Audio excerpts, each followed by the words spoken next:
Good morning. Hope you are all keeping well and busy taking care of people's health in these challenging times, apart from, of course, dealing with VAT implementation. Warm greetings from the KPMG team in Oman. I'm Ashok Hariharan. I lead the tax practice for KPMG. I will moderate today's webinar. Before I continue, a few administrative matters. You may key in your questions through the Q&A tab, which will be seen only by the panelists. You can also send your questions through the normal chat box, which everybody can view. We will address your questions during the Q&A session.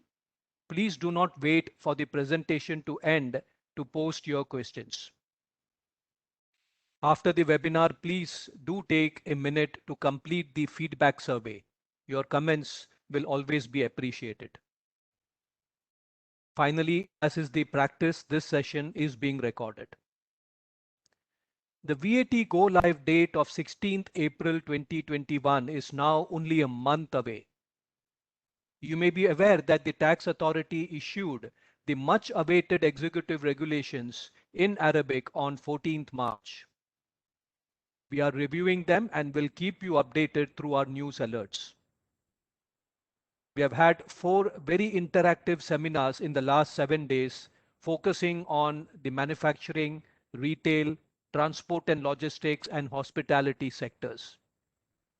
After today's healthcare webinar, we will be covering in the remainder of this week the real estate and oil and gas sectors. This will be followed in the subsequent week by power and utilities and the financial services sectors. Let's look at the agenda for this healthcare webinar, which we expect will take about an hour.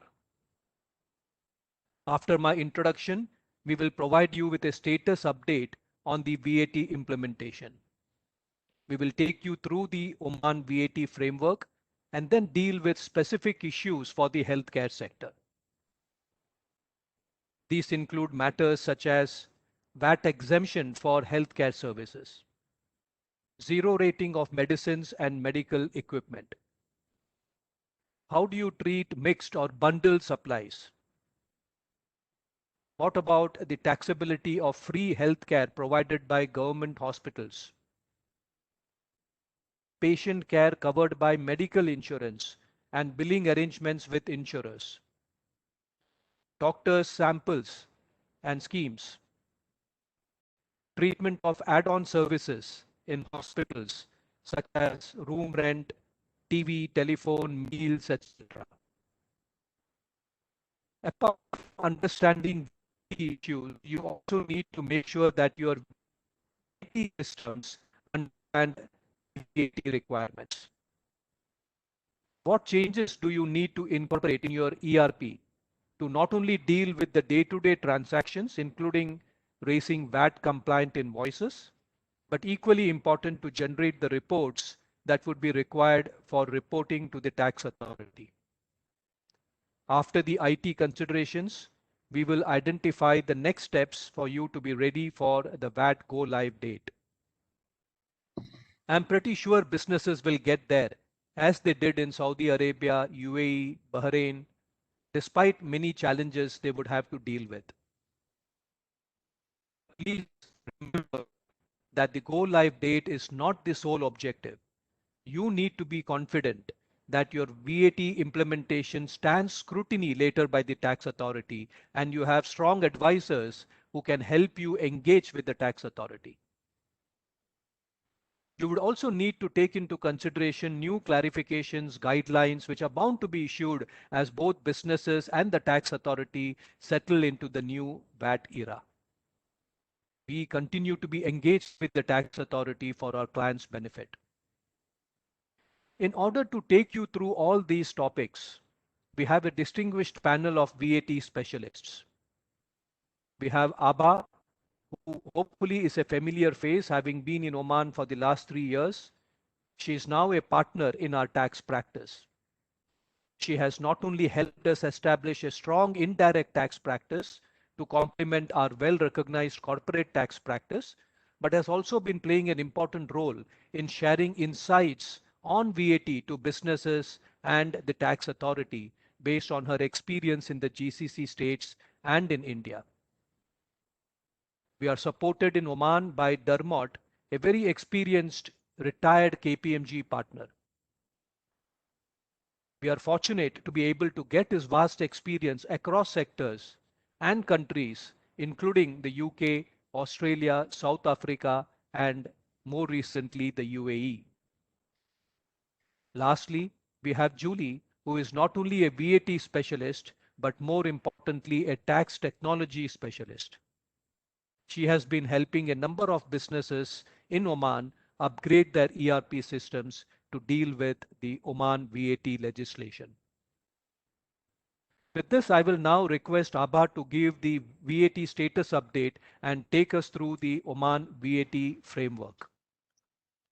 Thank you for the introductions, Ashok. So the VAT law was published on the 18th of October 2020. It takes effect 180 days from the date of publication, which is why we have go live scheduled for the 16th of April 2021. In January this year, the tax authority has issued 3 decisions, of which 2 are on registrations and 1 on the zero rating of 93 food items. In terms of the decisions on registrations, it reiterates the monetary threshold for mandatory and voluntary registrations. Mandatory registrations for businesses with supplies in excess of 38,500 Omani Riyals per annum, and voluntary registrations for businesses with supplies or expenses in excess of 19,250 Omani Riyals per annum. The other decision on registration staggers the registration and go live. So it's quite similar to Bahrain in terms of implementation, but the monetary thresholds are different. So businesses with annual supplies in excess of 1 million Omani Riyal must register with effect from 16th of April, and smaller businesses can follow later. The timelines are set for 1st of July, 1st of October, 1st of April 2022, depending on what your value of supplies for 12 months are. Businesses eligible for voluntary registration may apply for registration at any point in time. There are different processes which are set out for resident businesses with commercial registrations, resident businesses without commercial registrations, and non-resident businesses. The monetary thresholds for registration do not apply for non-registered businesses which are liable for registration in Oman. The tax authority has launched the registration portal with effect from the 1st of February 2021 and has been open for the first tranche of registrations until yesterday. Now, while businesses that are required to register with effect from 16th of April were required to register by 15th of March, which was yesterday, the portal continues to be open. Businesses are allowed to obtain registrations, and based on the discussions that we've had with the tax authority, we understand that they will allow businesses to register without levying any penalty, but there has been no official statement or press release from the tax authority on the waiver of penalties for delay in registration. The registration portal also allows businesses to register as tax groups, but in order to create a tax group, all members of the tax group must first be registered independently. And while the law sets out the framework, as they say, the devil lies in the detail. The detail on several substantive and procedural aspects are set out in the regulations which were issued in Arabic on Sunday. The unofficial English translation of the regulations from the tax authority is currently awaited. We're expecting it to be made available in due course. The tax authority is also working on general and sector-specific guides to allow businesses better guidance and clarity, and we are expecting those also to be published in due course and hopefully before go live. At the moment, there is some clarity awaited on certain processes, certain notifications which taxpayers need to make to the tax authority. For instance, applications that need to be made for deferral of import VAT, or applications that need to be made for getting the permission to issue simplified invoices, or an exemption from registration where there are zero rated supplies by the business. We are hoping that the processes, the application forms will also be published in due course and made available on the tax authority's online portal. This is where we stand in terms of the progress so far. And in terms of go live, how will we operate once VAT is introduced in Oman? So let's look at how the Oman VAT framework works. First, what is VAT? VAT, as the name goes, is value added tax. It is a tax which is imposed on the value added at each stage or each leg of the supply chain, supply of goods as well as supply of services. As an indirect tax, it is expected to be borne by the ultimate customer, that's you and me. But as an indirect tax, businesses play intermediaries on behalf of the tax authority, collecting this tax from the final customer and depositing it with the tax authority. This is not intended to be a cost to business. It's supposed to be a pass through, but there could be exceptions. For instance, exemptions which are extended to certain businesses where, because input tax on the purchases is not available to business, this could become a cost to business. In these circumstances, the business needs to make a commercial decision on whether they want to absorb the cost of VAT or commercially pass it on to the customer by increasing their prices. VAT is not a recent concept. It dates back to the 1950s when it originated in Europe as a replacement of a lot of local federal retail sales taxes that existed at the time. Currently, about 169 countries across the world have implemented VAT. It's in some cases it's called value added tax, in other cases it's called goods and services tax, but effectively they are all the same in terms of the mechanism. In the region, this is a more recent development. Three countries in the GCC have implemented VAT so far: UAE and KSA on the 1st of January 2018, Bahrain on the 1st of January 2019, and Oman is the fourth country to implement VAT and will be followed by Qatar and Kuwait, presumably in that order. Now, moving on to the next slide, let's look at a few concepts which are critical to VAT, not just in Oman, but globally. We're hoping that 1 month ahead of implementation, most of you are familiar with these concepts, but just so that you can appreciate the issues that Dermot will deal with later, let's just quickly have a refresher on what these mean. Now, it's important to understand this concept of supply because VAT is imposed on supplies, supplies of goods, supplies of services. Usually, a supply entails a supplier, a recipient, provision of goods or services in exchange for consideration. But in certain circumstances, these essentials may not exist, but by way of a deeming fiction in the law, a transaction may still be vatable. That's deemed supplies for you, and we'll deal with those in just a bit. Time of supply is important because this helps you assess at what point in time does your VAT obligation arise as a business. Place of supply helps you understand which jurisdiction has the right to levy VAT on the transactions that you are a part of. Value of supply is important to understand because this is the tax base on which you're expected to pay VAT. It's not just a monetary consideration that you receive for supplies. In certain instances, non-monetary consideration could get added to your tax base. You could have expenses that are incidental or ancillary to the supply that could get added to your tax base. It's important that you understand what the tax base is because that's the premise on which you'll determine your tax liability, and whether you short pay or overpay will depend on how accurately you do this.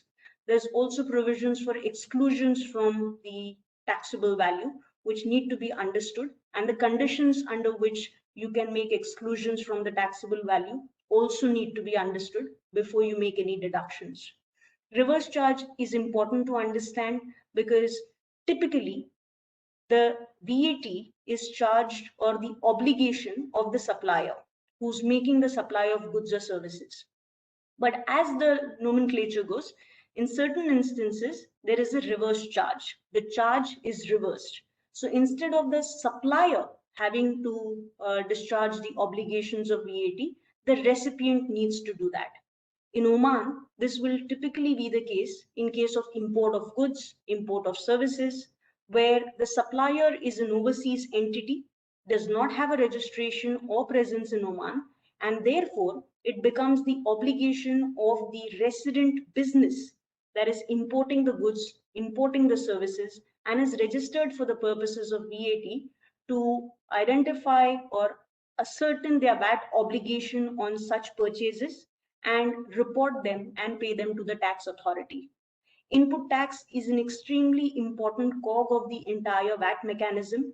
because as I said earlier, this is value added tax. It's intended to be imposed only on the value added in the supply chain, and the ability to recover input tax on the VAT on purchase of goods or services allows you to do that. And we'll deal with this in just a bit.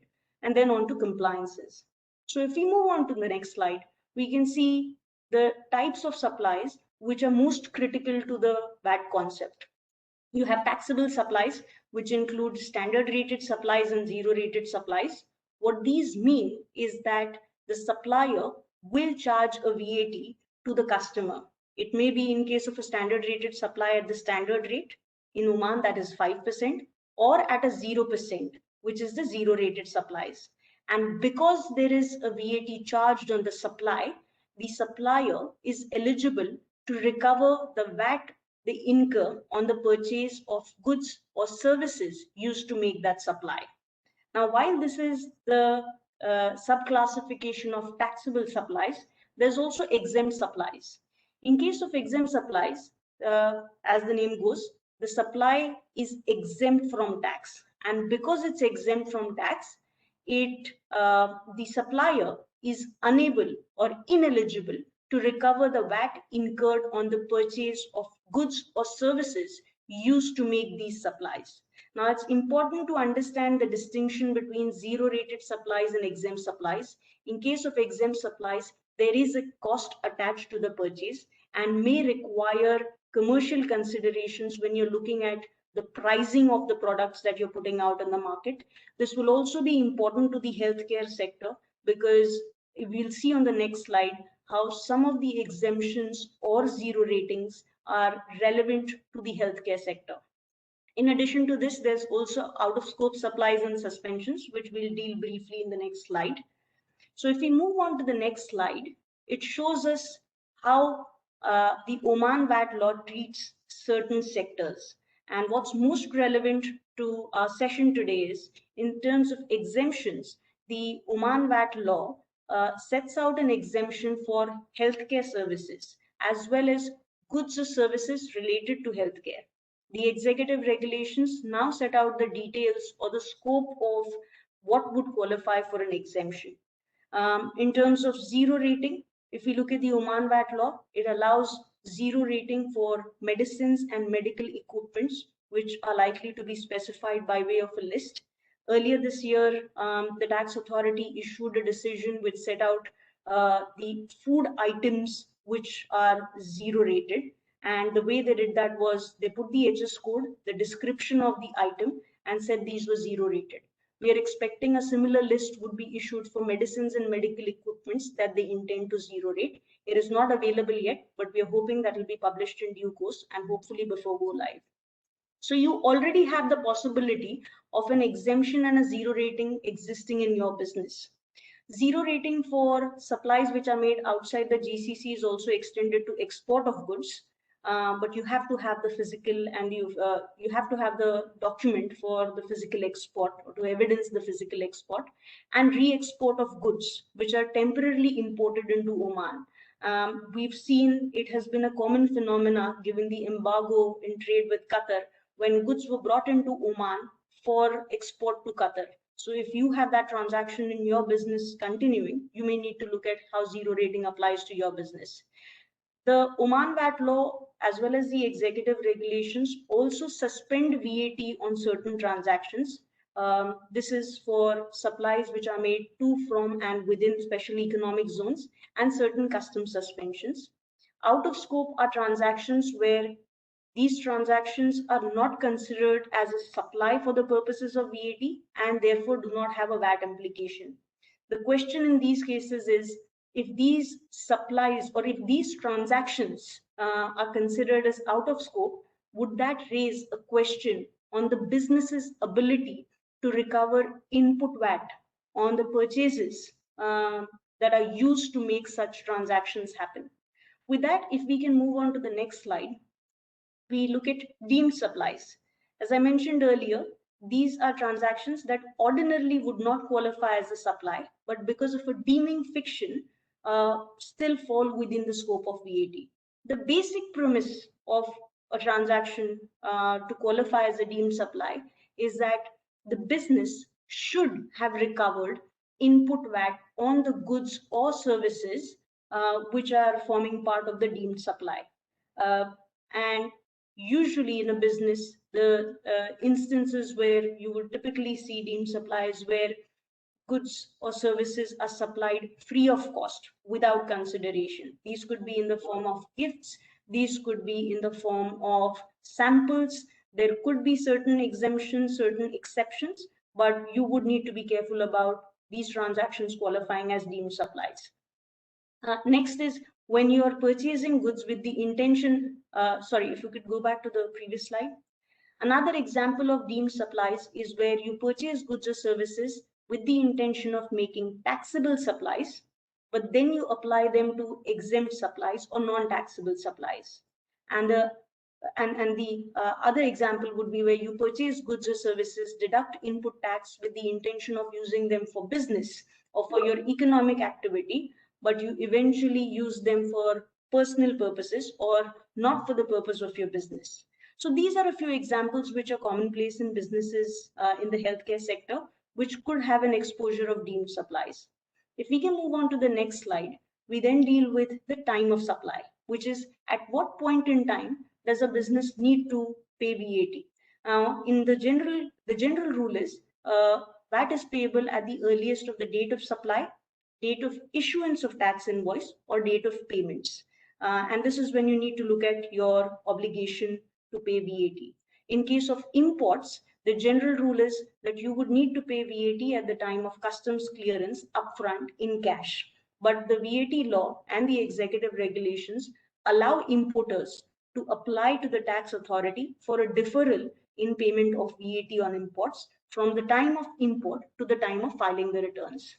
If we move on to the next slide, we then look at the concept of place of supplies, which is critical for you to understand which jurisdiction has the right to tax a particular transaction.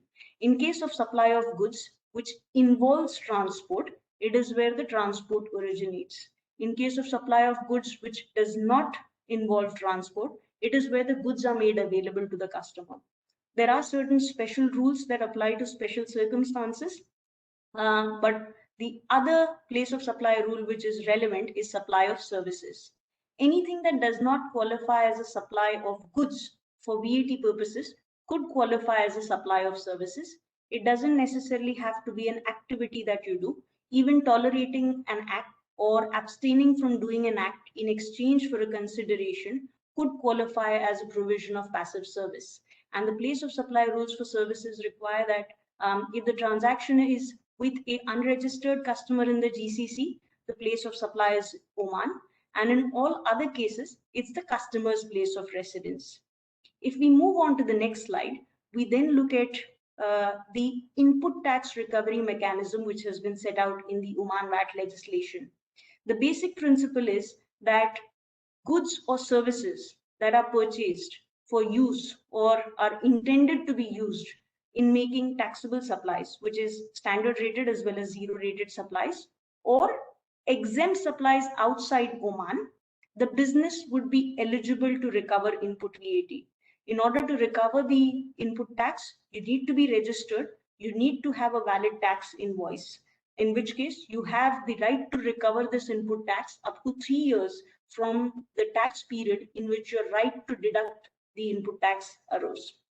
Now, in certain circumstances, the legislation allows you to recover input tax even on goods which are lost, stolen, or damaged, but subject to conditions, commercial samples, but of up to a certain value. Input tax credit is not available on trades which are prohibited in Oman, or in case of certain expenses which are listed out in the executive regulations, essentially your entertainment expenses, food and beverage expenses, expenses in relation to motor vehicles which are available for personal use and not entirely business use. In certain circumstances, you will need to adjust your input tax credit, and especially in instances where you are as a business making a taxable supply as well as an exempt supply, you will be allowed to take only proportionate input tax on expenses that are common to the business. The VAT law also allows businesses to avail input tax on pre-registration expenses. And this will be critical because given that we are going into a staggered implementation, some businesses may not be registered on the 16th of April. If we move on to the next slide, we just have a quick snapshot of the compliances. Businesses making taxable supplies will have to issue invoices. You can issue invoices in foreign exchange, but with a few additional details. You're also eligible to issue simplified invoices, but in case of transactions of under a certain value and provided these are approved by the tax authority. Books will have to be retained for 15 years in case of real estate transactions and 10 years in other cases. You will need to file quarterly returns initially. The tax period may change at a later point in time, but all businesses at least need to file quarterly returns while they're registered on a quarterly tax period. There are provisions for refund available, which may be relevant to your business if you have zero rated supplies that you're making, because of which you're accumulating the VAT that you've incurred on your purchases. So this is a quick overview of how the VAT framework will operate in Oman. With that, I'll ask Dermot now to walk through the peculiarities for the healthcare sector. Dermot, over to you. Thanks, Ava. Good morning again, everybody. The healthcare sector can pose a number of challenges when it comes to managing VAT. Those are particularly because there's two areas to consider. There's the exemption for healthcare services itself and the zero rating for medicines and medical equipment, and sometimes those can overlap. It's easy sometimes to get confused because the net liability to VAT on both of them is zero. There is no VAT on the revenue received, but one has creates a right to deduct input tax, as Ava mentioned, whilst the other doesn't. So the law provides the specific exemption for healthcare services and related goods and services. The executive regulations give us a little bit more detail on that, and they define healthcare services as meaning services whose main purpose is to protect, preserve, diagnose, and restore an individual's health. So that's the principal definition of healthcare services. The regs also give you some examples of that. It's not meant to be an exhaustive list, but it does help in helping to understand the interpretation. So it's both general medical services, i.e. the services of a general practitioner, and medical specialty services that you would typically get from a consultant or in a hospital. It does include dental and laboratory services, as well as physiotherapy and psychiatric healthcare, and also applies to nursing services that are provided in hospitals, nursing homes, or similar licensed establishments are regulated by the Ministry of Health. It also includes midwifery services, and then a general definition for diagnosis and treatment of diseases and individuals, which is a pretty broad category. And the last example they give is surgical, including reconstructive and cosmetic surgeries. So that list is not meant to be exhaustive, as I say, just to give you a general view on what healthcare services are. It also tells us that healthcare professionals are those medical professionals or medical institutions that are set up and run in accordance with the laws in force in Oman. And medical professionals mean persons who belong to the medical field and who are authorized to supply medical services under a license from the Ministry of Health. So that helps us understanding that what healthcare services are, and typically they would be those we get from a general practitioner in a clinic or in a hospital. As I said earlier, there's also then the zero rating for medicines and medical equipment, which, as Ava has mentioned, haven't yet been defined in the legislation. We expect a list to be issued by the Ministry of Health to give us that list of what qualifies in that category. But basically, you've got obviously prescription drugs and other medical items included, as well as medical equipment, which could be anything from crutches to breathing apparatus or anything that helps treat a medical condition. So in the medical or healthcare environment, you can have an overlap, as I said earlier, where you have a treating physician who's providing exempt healthcare services, who prescribes medicines or recommends the use of specified medical equipment. The healthcare service is exempt. The medicines and the equipment are zero rated. And it'll be important to be able to look at your system and see, can you identify at a line item the different supplies being made for VAT purposes, and understand the consequence of those in terms of the right to recover input tax and how you get a recovery of general overheads that may apply to both activities. You can, as I say, have what we call mixed or bundled supplies, and the legislation does provide in the executive regulations for a definition of a composite or a mixed supply, which is a supply where you can't essentially break down the different components, and you have to look at the overall essence of the supply. So that could mean where you have a doctor who's treating a patient, and the doctor gives the patient some drugs in the healthcare scenario. What is that? Is that a healthcare service, or is it a supply of drugs? If you can't analyze the different components separately, then the overall interpretation would probably fall on the healthcare service definition, that ultimately what I was getting, or what the patient was getting, was a healthcare service, and that would be exempt. We have seen issues or questions being asked about the taxability of free healthcare provided by public hospitals.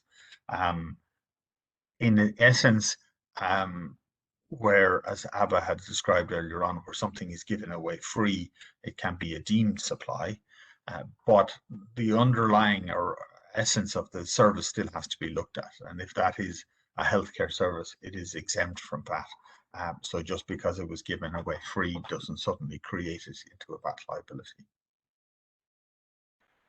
Another area that has come up or can come up is where you have individual consultants who are independent medical practitioners, but they have rooms or run clinics in a hospital, and they provide their services direct to the patient, but that service may be billed through the hospital system. In that instance, you have to look at and see on the facts of the cases, individual cases, is the hospital merely passing on the exact amount that was charged by the medical practitioner, which is in itself exempt, or does the hospital add on additional amounts to cover its handling costs or provide other services? If those services are not separately identified, you could be in danger of creating something that was previously exempt into a taxable supply. So it's important to look at the facts of each individual case. The legislation specifically mentions about add-on services. So the provision of rooms, etc., to a patient in hospital, or the transport of them in an ambulance, the provision of food and drink to the patient whilst they're in or hospital, operation room expenses are specifically included in the scope of the zero rating. But again, you have to look at some exclusions, such as any services provided to visitors. So food and drink made available to visitors to the patient or visitors to the hospital do not qualify in that. And other services where the hospital may charge for room costs, telephone usage, or TV rental, etc., may not qualify. So it's going to be important to be able to identify those line items if you make charges for them as distinct from the overall treatment. Oman, unlike the UAE, doesn't have a specific exclusion for medical tourism. The UAE VAT legislation excludes medical tourism from the scope of the exemption. Oman, as I say, doesn't have a similar provision, but you have to look at, I guess, the facts of the case. You know, is the patient remaining in the hospital beyond the time period that is required to receive the healthcare service? In other words, is somebody staying as part of their recuperation, but it's not strictly necessary from a medical treatment point of view, then you might have crossed a line. So it'd be important to look at examples of that on a case-by-case basis to see, are they still under the auspices of healthcare services being provided.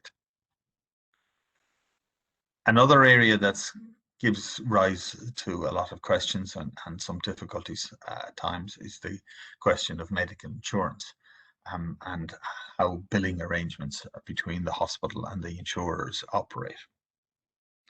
The provision of medical insurance to individuals is a standard rated supply, but insurance claims are outside the scope of that. So if I have a medical insurance policy and I fall ill and need treatment, my medical insurance would pay for the claim, even though the treatment was provided to me.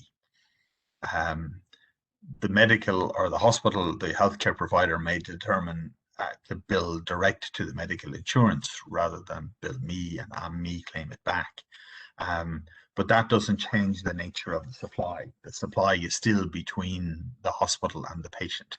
And it is important that it's treated as that. It's merely what we call in the VAT world third-party consideration, where the insurance company is settling the liability.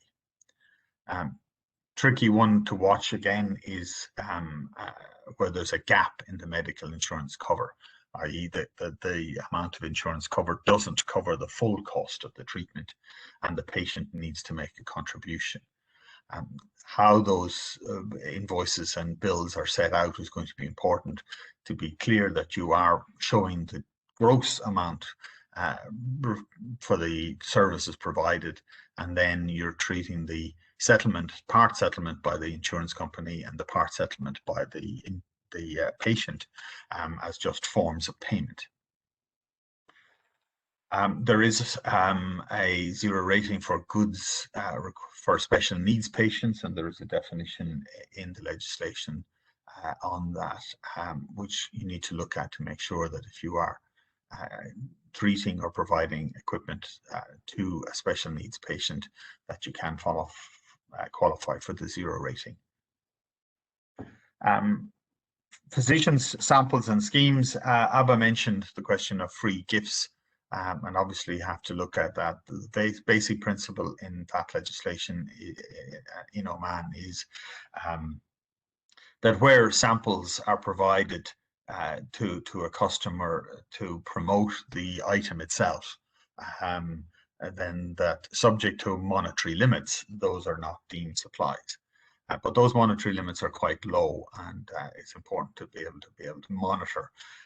There is two limits. There's a limit on the value to any one individual of 50 riyals, but there's an overall limit in a period of 12 months of 1,000 riyals, which is not very high. So again, just watching that area where there are samples given to physicians, have you made a deemed supply? That said, you still need to look at the underlying nature of what was supplied. And if it was samples of medicines, then they would be zero rated in any event. Ava mentioned the basis of recovery for input tax, and this is important in the healthcare sector. There are two tests or two steps to be made to determine whether an item is eligible for input tax recovery. The first is what we call direct attribution. So you need to look at the nature of the expense and determine, was it directly attributable to either the making of a wholly taxable supply, and if so, it's fully recoverable, or was it directly attributable wholly to the making of an exempt supply, such as a healthcare service, then it is wholly blocked and irrecoverable. General overheads that might apply to both areas, such as light, water, heat, professional fees, etc., which are provided to the overall business, have to be apportioned, and the basic method for apportionment is on a revenue calculation. So you look at the value of exempt supplies over the value of total taxable plus exempt to give you a percentage calculation. And the law requires you to make that calculation every quarter and then to look back at the end of the year to make an annual adjustment if it's needed. We have been asked by a number of clients in the sector about the registration requirements for hospitals and clinics. Somebody who's making wholly exempt supplies, so all they supply is exempt healthcare services, has no obligation to register, indeed has no ability to register because they're not carrying on or making any taxable supplies. Exempt supplies are excluded from the definition of taxable supplies. So if that's all your business is doing, then you're carrying on a wholly exempt business. The question is, should you be registered at all? And indeed, if you're not registered, then the requirements of the VAT legislation in relation to things like tax invoices, etc., don't apply to you. And lastly, we have been getting questions on veterinary clinics. As a dog owner, I looked at this a little bit from a biased perspective, and I read the legislation, and arguably it's capable of being interpreted as including animals because it just talks about patients and treatments. It doesn't define that they're humans, but I think when you read back to the basic principles and look at that it has to be by medical professionals licensed by the Ministry of Health under specific provisions, that the exemption therefore only applies to services provided to humans and not animals. So veterinary clinics would be liable to VAT at the standard rate of 5%.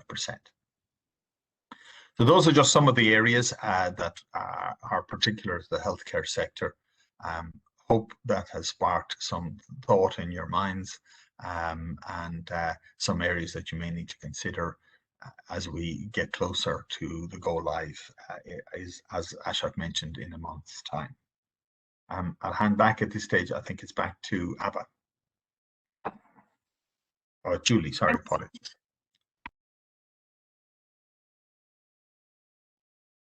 Go ahead, Julie. No problem. Thank you, Dermot.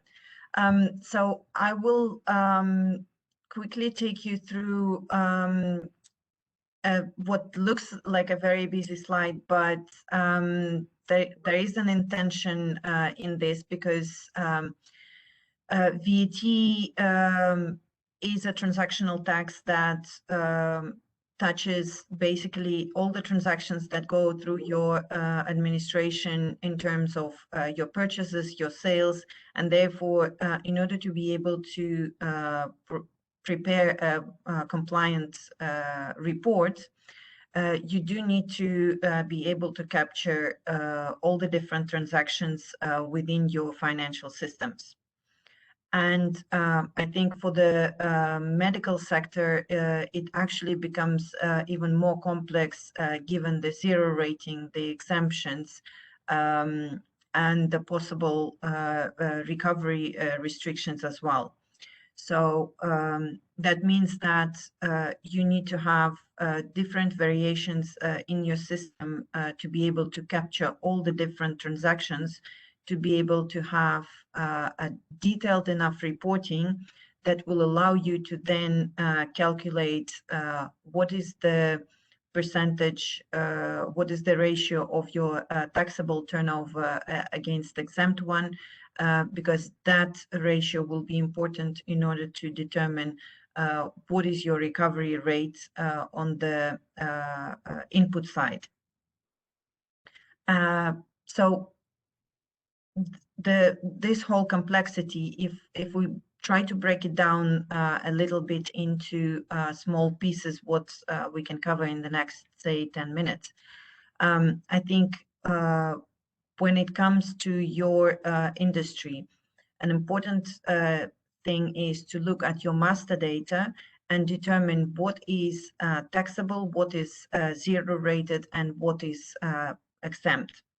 Because all of the products that you will be purchasing or reselling or using in your business, you would need to determine whether it qualifies as a medical supply, so supply of medicine, or is it something supporting? Because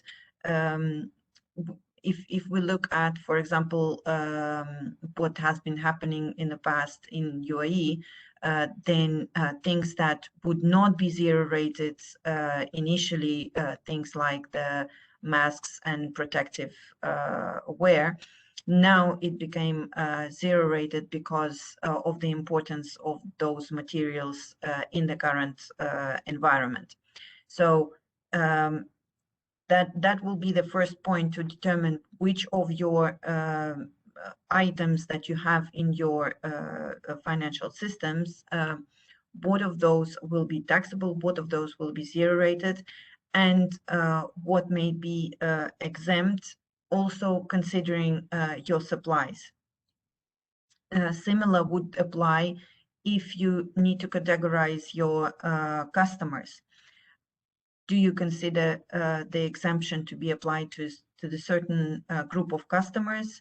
When you are dealing with insurance providers, how do you define those? Because you're, as Dermot already mentioned, you're not technically issuing an invoice to the insurance provider, they're just remitting the funds for you. So how do you manage that invoice process to make sure that it is clear from the invoice who have you provided services to, and what is the role of the insurance provider in that.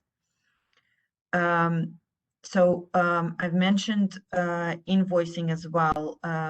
It is important that where it comes to a taxable supply, that you're able to issue a proper compliant tax invoice. And that means that you would need to go through your systems and identify what different types of forms do you have in your system, and make sure that any invoice that needs to be a tax invoice, that one is updated to comply with the requirement. And think also about recharges to maybe other group companies, maybe recharges if you are part of a multinational group, maybe cross-border charges. All of that would need to be considered for your taxable invoices, and therefore needs to be in a proper format. So the tax determination logic will be rather complex due to all the variations that that you might be confronted with, but the tax determination will only work when you have enough tax codes in your system to make sure that all of the different transactions are identified separately. Therefore, where you have the zero rating exemption, maybe some transactions are out of scope, it is important to make sure that even though no tax is being maybe charged, you are able to distinguish between those different variations. Because zero rating will go into your taxable turnover, exemption will go into exempt, and it will be treated differently for the determination of your recovery ratio.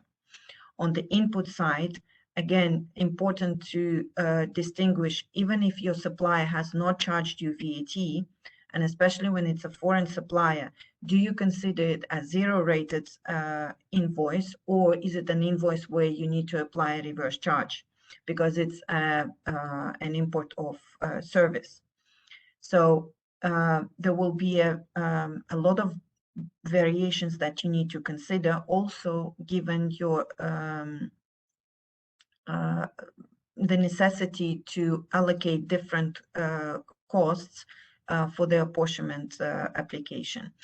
You would need to have different codes to make sure that you distinguish between purchases that relate solely to your exempt activities, so which is the primary healthcare, but you also are able to identify any costs that directly relate to your taxable activities, which is maybe recharges to group companies. And anything that you cannot identify, you need to have a separate tax code that allows you to easily find in the system all of the costs that are not directly related to one or the other activity, and therefore have them all clubbed under one tax code, to which you then, once you know your recovery ratio, will be able to apply that percentage to determine how much of VAT that's been incurred on those costs can be recovered eventually. So the more detailed your tax code structure is, the better it is for your future reporting. Because in my view, it's always easier to club two tax codes together rather than trying to segregate already from a ready report things that need to go to different boxes of the tax return. As we don't have the, we don't know how the structure of the tax return will look at the moment. And given our experiences in other countries, most probably we'll only be able to find that out maybe by May or June of this year. So well after we are already actually actively working in the VAT environment. So make sure that you have detailed enough structure of tax codes so that you're ready to report your transactions in any given way that the authorities will prescribe. And with that, I give it back to Abba for the next steps. Thanks, Julie. So I think the message from all our specialists is consistent. VAT impacts all the facets of business. It's not just a tax or a finance project. It is a business transformation project. And businesses need to look at every part of their operation to be VAT ready. And that requires collective work. If we look at the next slide, it gives you a quick snapshot of the different areas that will be impacted, the ways of working and the functions that will be impacted because of the introduction of VAT. There's a lot of ground to cover and very little time. So you need to make sure that with only 1 month left for go live, you prioritize some mission critical items which have been set out on the next slide. You need to understand your registration obligations. You need to make sure that you make an informed decision on whether you need to register or whether you're exempt from registration. If you're a part of a larger group, whether VAT group makes sense for you or whether you should be registered independently. Weigh your pros and cons and register in time. VAT is a transaction tax, so it's important that you look at the impact or the levy of VAT on every transaction, on every adjustment to a transaction, purchases as well as supplies. If you're eligible for exceptions, if you're eligible for exemptions, please understand whether you need to make a special application for it or not, whether it's automatic. And if there is an application required, please apply for the exceptions. Make sure you review your contracts. VAT is not supposed to be a cost to business, but in the absence of a VAT recovery clause, you as a business may have to bear the VAT because your consideration may be deemed as inclusive of VAT. So make sure you review your contracts and ensure that there's a VAT recovery clause that allows you the right to recover VAT. Understand the impact on the IT, because on 16th of April, you need to make sure that there are no business disruptions. You are able to issue an invoice and you're able to do business as such, and have a plan for a cutover strategy. Transition to VAT generally is extremely complicated, and when it's poised for right in the middle of a month, it only adds to the complexity. And make sure through all of this, you upskill your staff. They need to understand how that impacts their business. Frontline staff needs to understand how this needs to be passed on to the customers. And you may want to invest in upskilling your vendors as well as customers as well, because vendors are going to issue invoices to you. Your right to claim input tax is based on receiving eligible invoices from them. customers will pay you VAT. If they don't know what the levy is, they may dispute the VAT. So upskill, train, educate, and all of that needs to be done before 16th of April. But 16th of April is just going to be the beginning. It's not the end. After the 16th of April, as Ashok mentioned, there will be clarifications, there will be interpretations which will evolve, and you need to stay agile. You need to be able to reassess your tax position, reconfigure your systems, approach the tax authority for clarifications if necessary. So stay agile. With that, we can close the presentation and we can move to the Q&A. Thank you, everyone. Thank you, Abba and team. So there are a few questions. We are close to 12 noon, but we will take another 5-10 minutes to address any further questions that might come. But there are enough questions for us, for the panelists to address. So the first question, if I could ask Julie to address, the participant is asking, how do provisions relating to simplified invoices apply to the healthcare sector? That's actually a very good question. I think you first need to understand what is it that you will be invoicing for, because if it is an exempt supply, then technically you don't need to issue a tax invoice, and therefore the question of simplified invoice also doesn't arise. But if it is either a zero-rated supply or a taxable supply, then definitely you will need to issue a tax invoice. And that's where the question of simplified invoicing comes in. What we have now seen in the executive regulations is that the simplified invoice provision is there, but it requires authorization from the authorities, and I'm not aware that the authorities have already given the explanation how that process exactly will look like. The regulations mentioned that they will decide on this within 2 weeks. So technically, if they will give us the process within the coming 2 weeks, then you will still be on time to apply before the go live date. Thank you. The next question is to Dermot. Is grouping relevant for the healthcare sector?